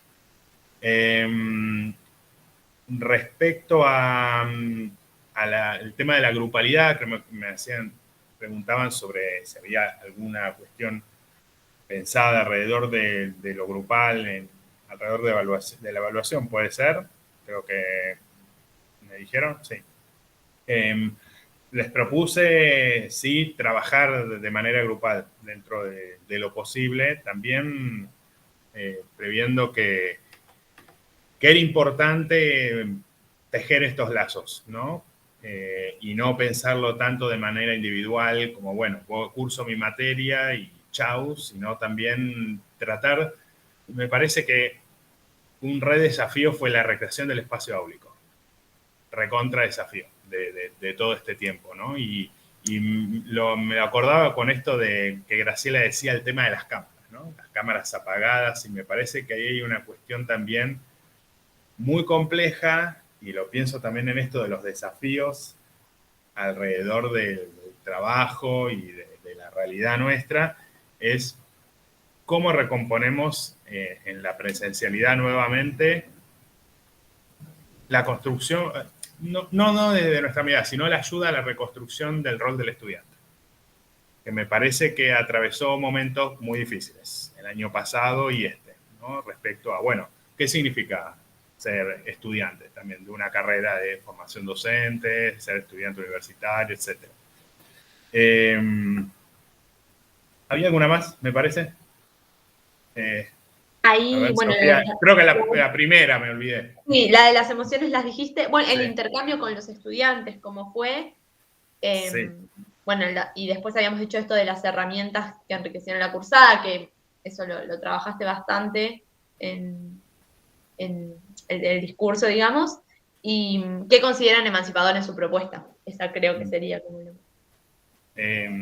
Sí, tal vez me parece que lo más emancipador fue pensar un poco colectivamente la salida, el lazo pedagógico, ¿no? Es decir, bueno, hay tiempos que se van a flexibilizar en este momento, ¿no? Estoy pensando en realidad en el año pasado.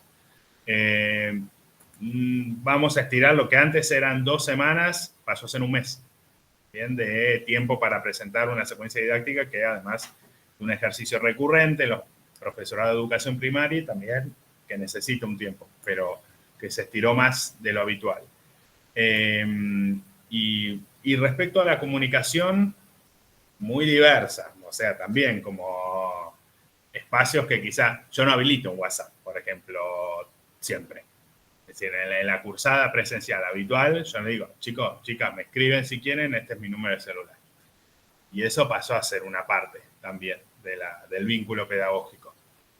Frente a la instantaneidad, frente a la posibilidad de, no tengo wifi en casa, pero me conecté, bueno, a un punto digital, o pasé por un bar y me prestaron internet, etcétera. Entonces, también Ignacio, el vínculo pasa así. Se me ocurre ahora, no te la habíamos formulado la pregunta, pero ahora escuchándote pensaba si algo de esto va a quedar cuando se vaya la pandemia, ¿no?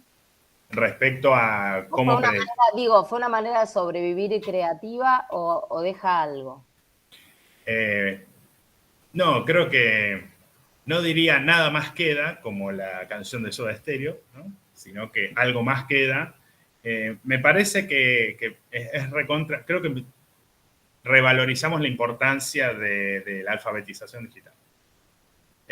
Y me parece que muchas de las plataformas que no reemplazan en absoluto el espacio áulico y el vínculo pedagógico presencial, es el gran desafío del 2022, me parece que va a ser la recomposición de este entramado. Sí creo que es un buen complemento, esa es la palabra. Como, desde el Classroom hasta algunas plataformas como el Prezi Video, me parece que está buena, que es un esfuerzo igual de sobrecarga, porque, es decir, no nos mandamos a ver un videito de YouTube. Éramos nosotros y nosotras mismas, ¿no? Haciendo estos videos, era un tiempo, es un acting además, ¿no? Entonces estabas en el minuto 11, no sé, ladrido de los perros, un quilombo por allá, un ruido innecesario, y decía, ay no, otra vez. Bueno, vamos. Creo que algo de eso sí quedó un recursero, ¿no? Y me parece que al menos está para resignificar o rearmar, pero ha quedado una base, un archivo interesante. Sí, la verdad que está bueno. Bueno, Acá, digamos, abrimos micrófono. Quien quiera preguntar, que no sean los compañeros que formularon las preguntas oficiales, digamos, pueden preguntarle a cualquiera, ¿no? Digamos, acá el momento es el menos regulado, digamos. De todos modos, sí quiero marcar que los tiempos de los 10 minutos para que todos puedan responder algo aunque sea. Ahora sí, las compañeras del sur, Mariana y Mónica.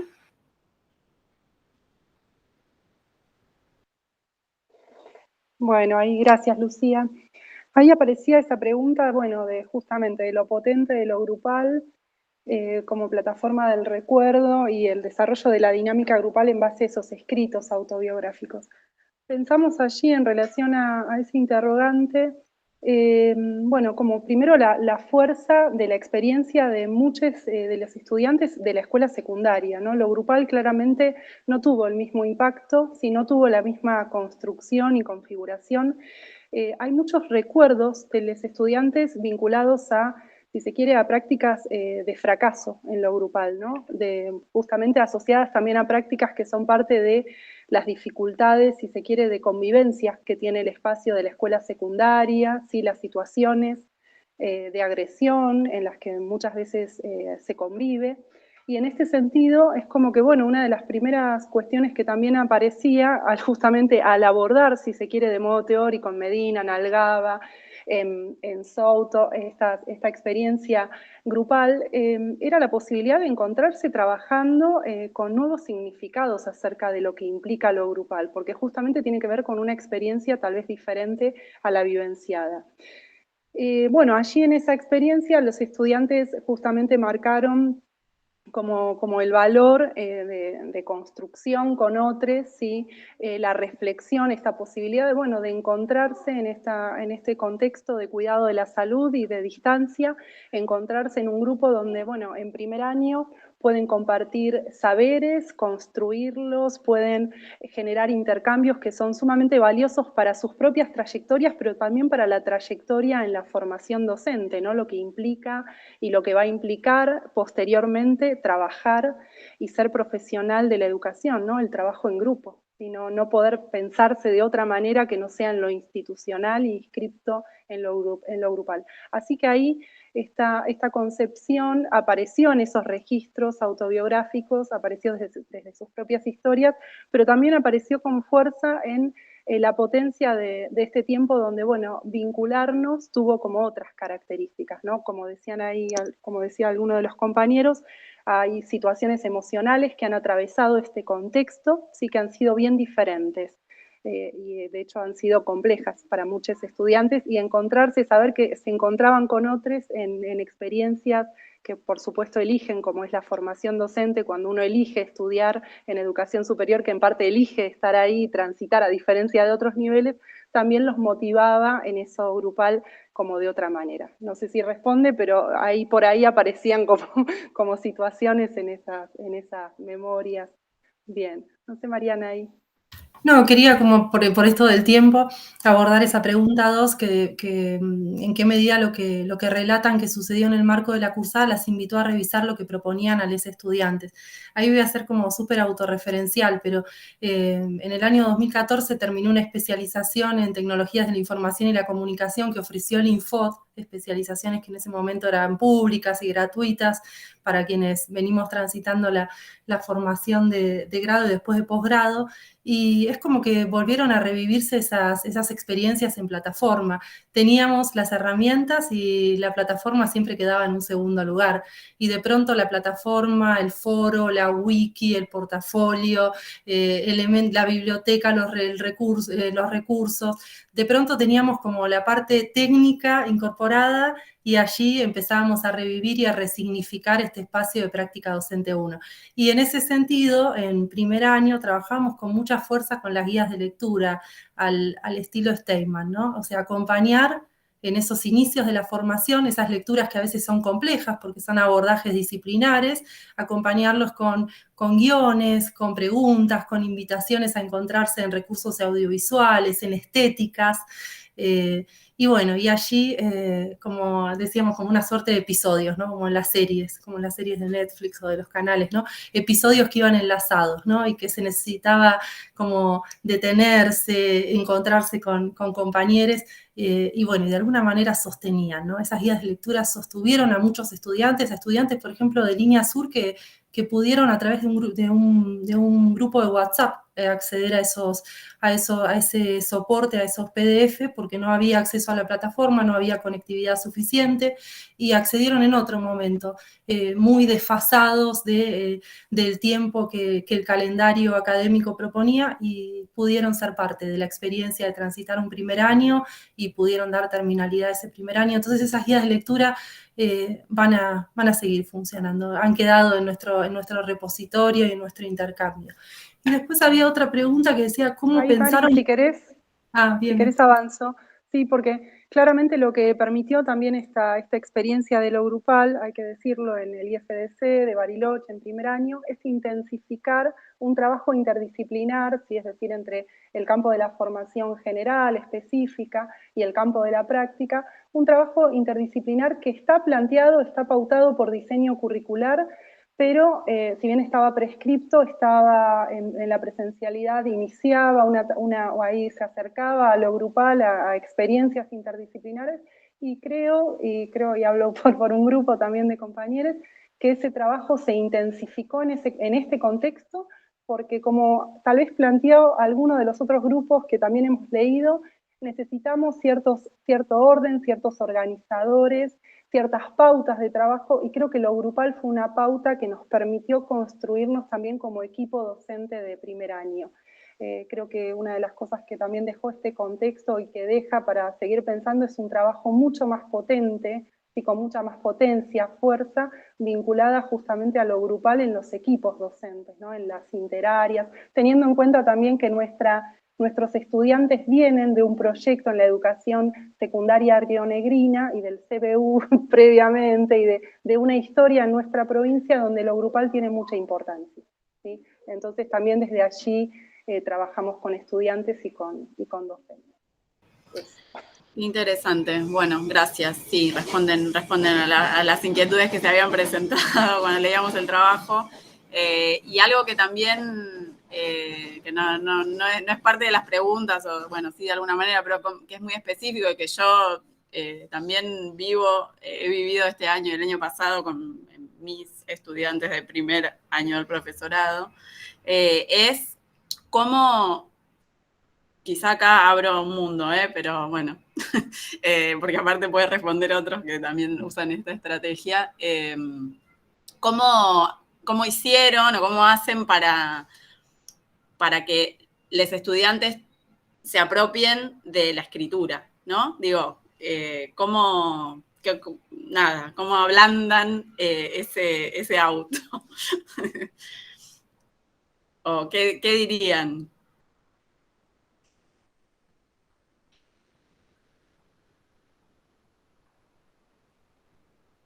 Nosotros hablamos un poco de las prácticas de escritura en nuestra ponencia, bueno, nuestro trabajo más que ponencia, en lo que nosotros entregamos, y lo que sí notamos es que en esta dinámica de la ida y vuelta y de la entrega escrita, que al principio vieron que uno lo fue como esto, lo fuimos aceitando y revisando, pero al principio eran como muchas entregas, ¿no? Casi semanales de respuestas a consignas y a propuestas, que ahí escuchamos un poco, los pibes no podían más. Entonces dijeron, no estamos llegando porque es mucha demanda. Lo que sí notamos es que el problema que ya veíamos en la presencialidad respecto a la escritura, que hay mucho trabajo en la universidad, ¿no? Sobre este tema, al menos en el nivel superior universitario, de que, bueno, hay falencias y que es todo un ejercicio del oficio, digamos, de ser estudiante, apropiarse de esas herramientas, se vieron como mucho más claras.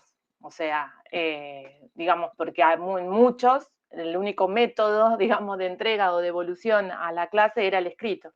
Después nosotras, como estrategia, fue, bueno, poner el video, la posibilidad, digamos, de filmarse, de utilizar la oralidad, pero bueno, también esto lo planteamos a nivel institucional, a nivel facultad, porque notamos que si bien nosotros tenemos estudiantes de cuarto año, esto se vio en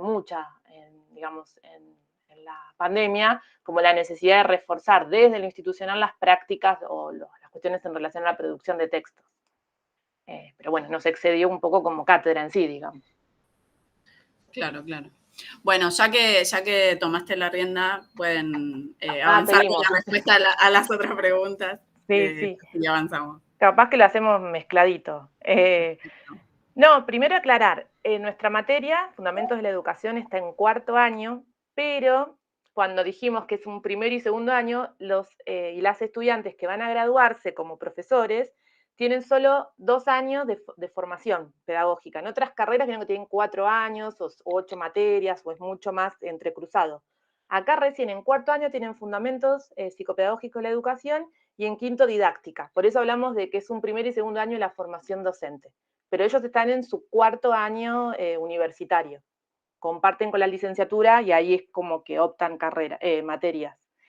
Eso por un lado. Respecto a lo que preguntaban, me dicen si entendimos bien, respecto al trabajo en las comisiones, nosotros tenemos los prácticos y las comisiones que son 3, y las condiciones institucionales para la continuidad. Es un poco lo que hoy me parece, Graciela planteaba al principio, nosotros fuimos un poco más rápido que la institución facultad. Es decir, nosotras como que al resolver y al tener muchas docentes ya experiencia en aulas web o en haber sido formadas en la dinámica, digamos, a distancia, y el Infod, el PNFP fue clave, muchos lo habíamos hecho, entonces ya conocíamos lo que era la dinámica de convertir una clase en un texto escrito amigable, que no sea una desgrabación, de poner links y otros recursos audiovisuales o digitales. Hicimos un poco, replicamos esas técnicas del Programa Nacional de Formación Permanente, del Infod, que en aquellos años atrás había sido tan exitoso. Y institucionalmente, en realidad fue un remo artesanal de las y los docentes, sobre todo de las comisiones prácticas. Lo que como cátedra definimos fue que cada una, porque son todas compañeras, cada una puede elegir en un principio el formato en el cual se sentían cómodas para intercambio con los estudiantes, ¿sí? Entonces algunas usaron WhatsApp, otras las aulas web es el sistema que usa la Universidad de La Plata. Otras el aula que facilita Gmail o Google. Entonces, en ese sentido, bueno, se fue generando distintas opciones para la continuidad pedagógica y para el seguimiento de las trayectorias. Institucionalmente, capaz, donde más hubo como un poco más de ruido, al principio como que nos generó mucho ruido, fue las mesas de finales, que es una gran parte también de la cátedra, del trabajo que tenemos. Se suspendieron al inicio, no hubo más, y después se fue encontrando la manera, también legal, porque entendíamos que había que encontrar, la universidad tuvo que ver cómo se tomaba virtualmente, porque era una novedad, y bueno, y se fueron generando las mesas virtuales, y la universidad poco a poco, o en este caso la Facultad de Artes, nos fue generando espacios de capacitación a los docentes, ¿no? De cómo usar aulas web, cómo usar el Zoom, las distintas, más técnico era, capacitaciones bien técnicas, no tanto así desde lo pedagógico, ¿no? Y bueno, después otra pregunta, ahora si quieren siguen mis compañeros, una cuestión que era respecto al desgranamiento. Nosotros no notamos variación respecto a otros años. De hecho, en algunos casos, la paradoja de esto fue que muchos pudieron terminar con las materias al estar en distancia, porque económicamente les permitía no estar alquilando, no estar en La Plata, no tener que viajar, y de hecho, no sé, esto se está estudiando más a nivel general, pero hay un crecimiento importante de la matrícula en los años de pandemia, de manera virtual, o al menos de sostenimiento. Después tendremos que evaluar, tenemos en general como docentes, si eso, bueno, implica igual la apropiación de contenidos, etcétera, pero bueno, no hubo una diferencia respecto a la matrícula en otros años, ¿no? Sí, incluso a mí me parece que también vamos a ver cuando podamos cerrar los números de este año, a ver si confirma como las hipótesis del año pasado. También se dio el fenómeno de poner el año pasado, al ver que se cursaba virtual, hubo estudiantes que no se habían inscrito y que pidieron una inscripción fuera de término porque con la modalidad virtual sí podían cursar. Algunos que vivían, no digo lejos, pero gente del conurbano, que viaja en tren o no viaja, que trabaja, que tiene hijos, entonces por ahí podía cursar 2 materias, y cuando vio que esta era la modalidad, vieron que podían. Además esto, nosotros realmente fuimos haciendo como un ejercicio, esto que decía Agustina, que al principio, por esto de asegurarnos que leyeran, que fueran comprendiendo, ¿viste? Era como, les pedíamos mucho trabajo práctico, por ahí sencillo, pero, ¿viste? Muy frecuente, no con la intención de matarlos, al revés, con la intención de asegurarnos de cómo íbamos, ¿no? Y eso después lo fuimos regulando, entendiendo que, bueno, que justamente esta modalidad nos estaba permitiendo que ellos flexibilizaran sus tiempos de estudio, y por ahí este año ya entonces, en vez de hacer trabajos tan seguidos, hacemos como trabajos integradores de cada unidad. En las evaluaciones también, por esto que decía Agus, ¿no? Que evidentemente será un capítulo a seguir evaluando más adelante, la consistencia de los aprendizajes, pero en las evaluaciones, además de que, bueno, 100% eran preguntas como de aplicación, ¿no? Dado que ellos estaban en sus casas con los textos, con sus resúmenes, con todo, eran más bien, se proponían 100% situaciones a que analizaran, que implicara la puesta en juego de aquellas cuestiones conceptuales trabajadas. Y también, como son estudiantes de arte, también incluimos, además de los videos, donde ellos tenían que explicar y les dábamos como libertad para que armaran su videíto de 5 minutos como quisieran. Algunos los hacían más escenográficos, más actorales, otros no, más tímidos, con más dificultad para exponer su cuerpo, pero también les hicimos hacer algunos trabajos que implicaban la producción de imagen, siempre complementados con algún escrito, pero donde aquello que tenían que desarrollar hicieran producción visual, que es, digamos, lo que ellos están estudiando.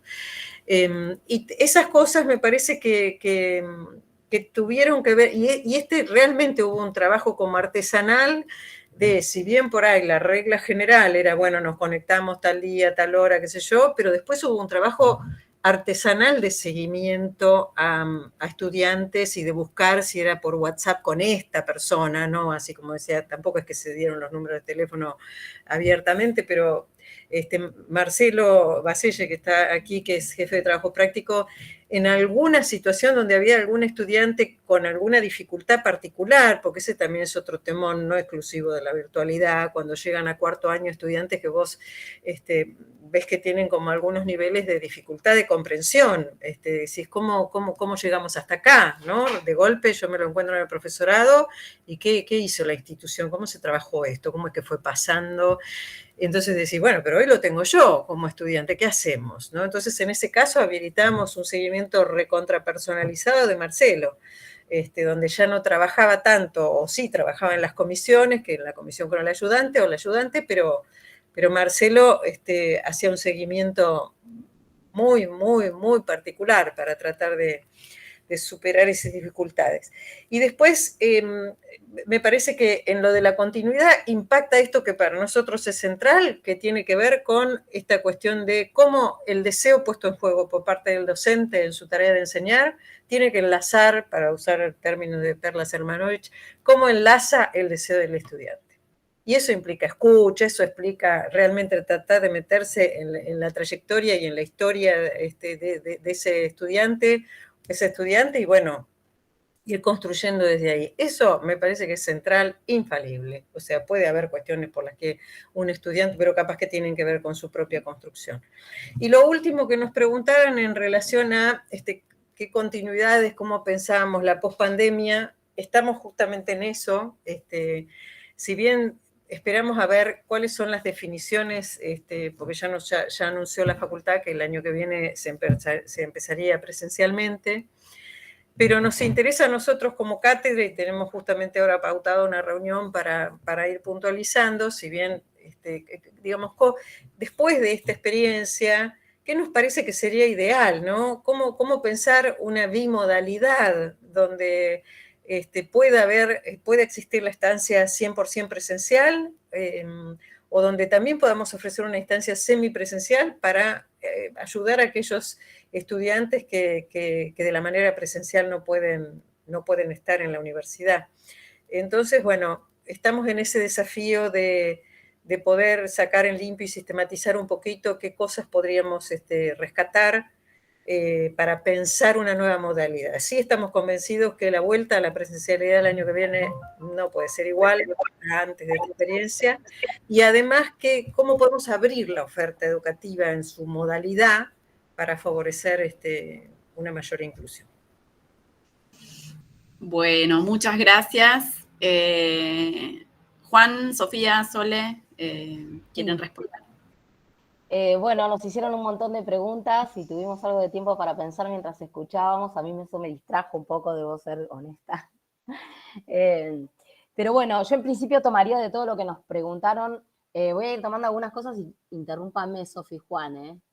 Tomaría primero el tema de hacia qué se orienta esto de proponer el juego, digamos qué sentido toma, y creo que para nosotros el proponer un juego como marco de formación tiene un sentido emancipador en sí mismo, porque en realidad lo que habilita esto es el jugar un personaje y apropiarse de un rol profesional desde una situación en donde eso no está ocurriendo, pero se juega un como sí, que habilita que uno vaya practicando ciertas habilidades que tiene desde ese rol, y en ese sentido se parece mucho al juego de roles, digamos, ¿no? Este juego. Entonces, en ese sentido, es emancipador porque supone ponerse en la piel de otro, de otra, y asumir esas habilidades y ensayarlas, ¿no? Mientras se va aprendiendo. Y eso es emancipador porque no se hacía, no se hace en la facultad. Nosotros jugábamos algo de este rol en presencialidad, pero lo que pasó con la virtualidad es que esto tomó un carácter mucho más de eje.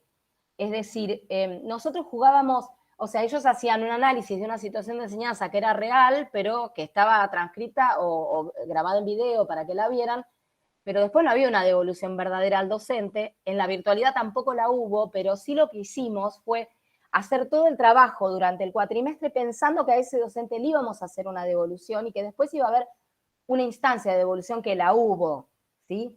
Esa instancia, por supuesto fue simulada, pero funcionó como eje. ¿Y por qué necesitamos tanto ese eje en la virtualidad y no en la presencialidad? Y esta es una pregunta para mí muy relevante que tiene más que ver con la pandemia que con el hecho de la virtualidad. Y es que algo de la pandemia en el equipo nuestro, esto ya es una interpretación, ¿no?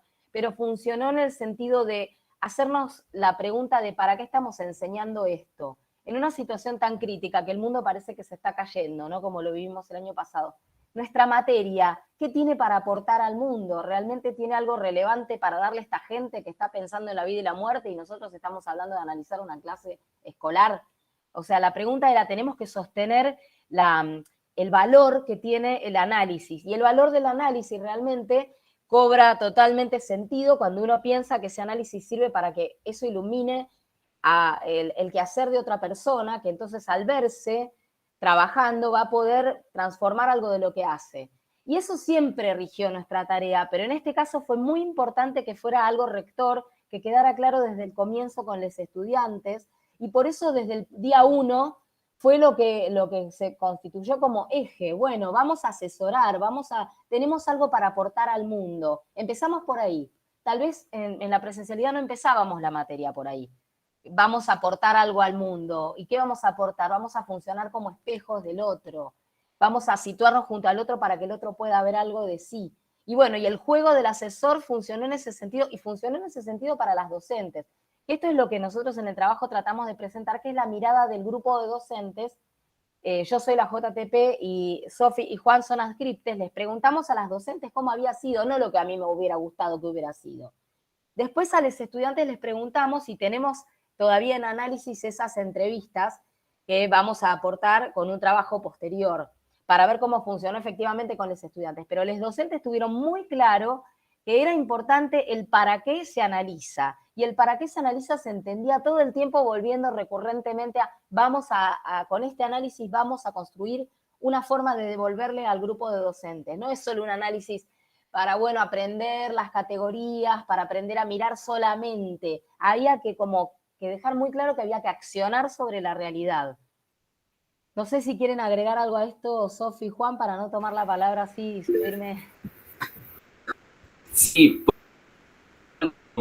sobre el conjunto de preguntas que retoma Jane sobre, que es un poco lo que vos decías, no solo jugar es así, fundar un orden o legitimarlo, ya es lo que es fundar un o legitimarlo, como A mí Juan, sí me importa. construida, sí, apaga fue la cámara. construida en su... Se corta, sí. Apaga la cámara y a ver si ahí. Ahí está, porque no se escuchaba nada, Juan. Decía Sí. que, bueno, jugar es así, fundar un orden o legitimarlo, va de suyo por lo que planteaba Sole, y en este sentido se opone a la reproducción, remitiendo a lo creativo. Sería interesante preguntar, dice, a los docentes, ¿qué ha sido lo nuevo de esta experiencia? ¿Qué se logró crear en ese juego con los estudiantes? ¿Qué consideran aporta el juego en la formación universitaria? Lo que me queda de estas preguntas es un poco el aspecto creativo del juego y como un fin en sí mismo y no como un medio, y esto nos remite a una contradicción de alguna manera no resuelta en nuestro trabajo. Nosotros partimos de la idea de juego porque la idea de juego aparece en el equipo, pero cuando nos remitimos a nuestros presupuestos sobre lo que significa jugar y cuando vamos a la teoría sobre lo que el juego es, no encontramos del todo un correlato entre lo que está ocurriendo en el aula y que eso pueda ser denominado un juego. Nos sumergimos entre la idea de simulación y empezamos con algunas disquisiciones. Sin embargo, nuestro eje, nuestra mirada, intencionalmente, sigue estando en el juego para pensar posibles relaciones. En la medida en la que el juego, más allá de que haya o no sido lo que pasó en el aula, ¿qué hubo de juego en eso? Entonces, cuando indagamos con los docentes, nos interesa preguntarles sobre su experiencia, qué es el juego, y a partir de eso, bueno, ¿en qué medida, en qué momento te sentiste estar jugando en tu trabajo como profesor? ¿En qué medida sentiste que te pudiste dar esa libertad o no? Para nosotros ahí también hay una relación emancipatoria de lo pedagógico. Poder articular universos en general bastante disociados, como lo que implicaría jugar en nuestra sociedad y lo que implicaría formarnos en capacidades profesionales, que parecen universos tan separados. Decía emancipatorio también porque se desprende de los mismos resultados esta cuestión sobre, por un lado tenemos concepciones positivas del juego y lo que el juego nos hace como seres humanos, pero por otro lado encontramos grandes obstáculos personales desde nuestra experiencia y nuestras capacidades técnicas o lo que se quiera, pero también desde la cultura institucional.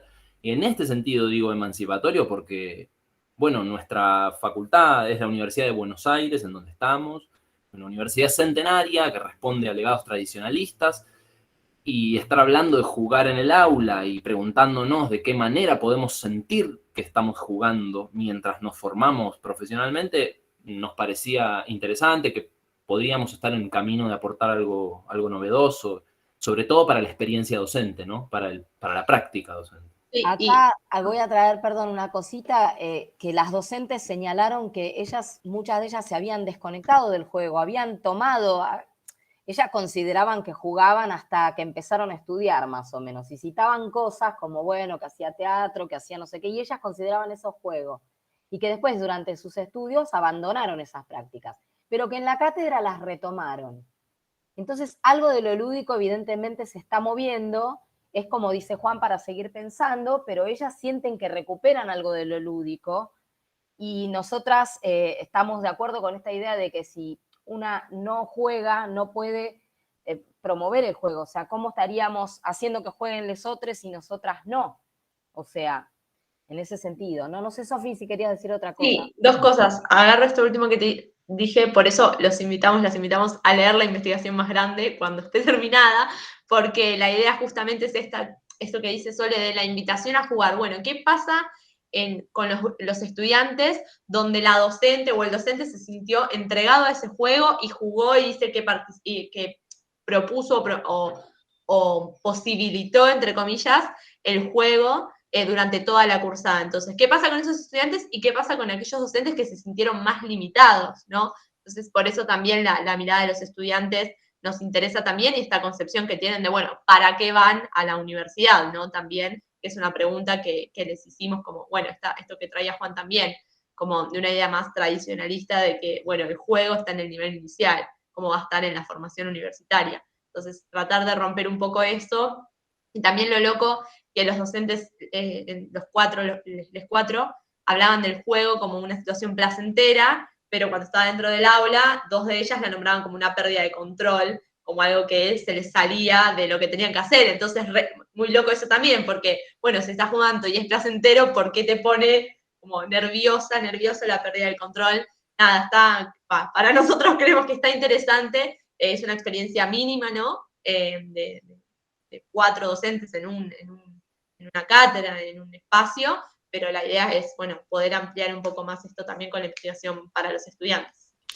Quiero agregar una última cosita que es relevante también, que se habló de la evaluación mucho también en relación al límite, porque el límite muchas veces venía de parte de las docentes diciendo, bueno, pero yo después tengo que evaluar sus capacidades de analistas de estos estudiantes y de estas estudiantes. Entonces, ¿hasta qué punto si yo me entrego solamente, decían, digamos, solamente, me entrego a jugar, pero después yo en la evaluación no le voy a evaluar, jugaste al asesor, no, tengo que ver que sepa analizar, tiene que saber analizar. Entonces, en la medida que el juego me permite que aprendan a analizar, buenísimo, si no, hay algo como de la evaluación que ahí opera, digamos, de alguna manera limitando, ¿no? Y cuestionando, o sea, el juego no se plantea como per se vamos a enseñar a jugar, más bien se lo está tratando como un medio. En ese sentido, ahí tenemos una contradicción con la definición de juego que proponíamos, ¿no? Bueno, bienvenida a las contradicciones, ¿no? Para seguir haciendo preguntas. Elio, levantaste la mano, no sé si querés hacer una pregunta o fue un accidente. Bueno, no sé ni siquiera si todavía estás. Bueno, no sé, ¿hay alguien que quiere hacer alguna otra pregunta? Mónica, estás levantando la mano. Adelante. Levanto la mano y me quedo pensando en una pregunta que hiciste muy al inicio, vinculada, y que queríamos como responder con Mariana. Mariana se fue. Vinculada al tema de la escritura en primer año, ¿no? De esos estudiantes que recibimos, que creo que la planteaste, Lucía, también con cierta inquietud como docente, ¿no? De cómo hacer para acompañar esos procesos lecturarios y escriturarios, ¿no? De un estudiante que inicia. Y Mariana, antes de irse, me decía, bueno, como la potencia que por supuesto tuvieron en este contexto, la escritura en los foros, ¿sí? Que no tenemos en la presencialidad. Estos estudiantes escribieron y escribieron de un modo muy intenso en los foros, en los grupos de WhatsApp, y algo que recuperamos en la experiencia de lo grupal es la lectura y la escritura entre pares, ¿sí? Pero de modo real, de modo concreto, cuando uno me lee, cuando otro me ayuda a escribir, cuando me encuentro con un otro que también, casi vygotsquiano, ¿no? Con alguien que tiene mayor capacidad para escribir, mayor capacidad para leer y que puede ser también un lugar de mucho aprendizaje, ¿no? Y esos me parece que son espacios que también, que muchas veces en la presencialidad tienen lugar, pero bueno, que en la virtualidad tuvieron también como otras estrategias por lo que implicó la virtualidad, ¿no? La plataforma tiene muchísimas situaciones que tienen que ver con la escritura, ¿sí? La mensajería, los foros, más allá del trabajo con imágenes, hay que dejar registro ahí, ¿no? Y bueno, ahí me parece que hay como una punta interesante, justamente teniendo en cuenta las situaciones de desigualdad, ¿no? en las que vienen nuestros estudiantes en términos también de sus procesos y de sus tránsitos por la escuela secundaria, ¿no? Así que, y de escuela secundaria y otras situaciones. Así que también allí hay un lugar re importante y algo ahí último que me acordé, el tema del trabajo interdisciplinar, ¿no? Porque pareciera que la escritura es el lugar el espacio de alfabetización académica, y en realidad cada docente que trabaja en la formación enseña a leer y a escribir, ¿no? En un sentido tal vez hasta más amplio, ¿no? Si lo pensamos de modo freiriano. Así que eso, quería compartir en relación a lo que traía. Buenísimo, muchas gracias. yo me llevo, yo personalmente, pero bueno, también digo la discusión general y el aporte a los ejes transversales de este encuentro y de esta mesa específica, me llevo 4 cosas, no sé, quizás estén de acuerdo o no, me lo pueden decir, como cosas que un poco estuvieron presentes en todas las presentaciones. Lo grupal, ¿no? Como algo central y muy importante en el sentido del sostenimiento, del acompañamiento. La amorosidad, ¿no? En vínculo digo, también en vínculo con el acompañamiento y la presencia de los docentes, pero también en línea de lo grupal y el sostén del grupo desde el amor o el afecto. Dije 4 y ya las otras 2 ya no sé cuáles son. Como el sacudir lo institucional, que también me parece que es algo que de alguna manera apareció, ¿no? en los trabajos.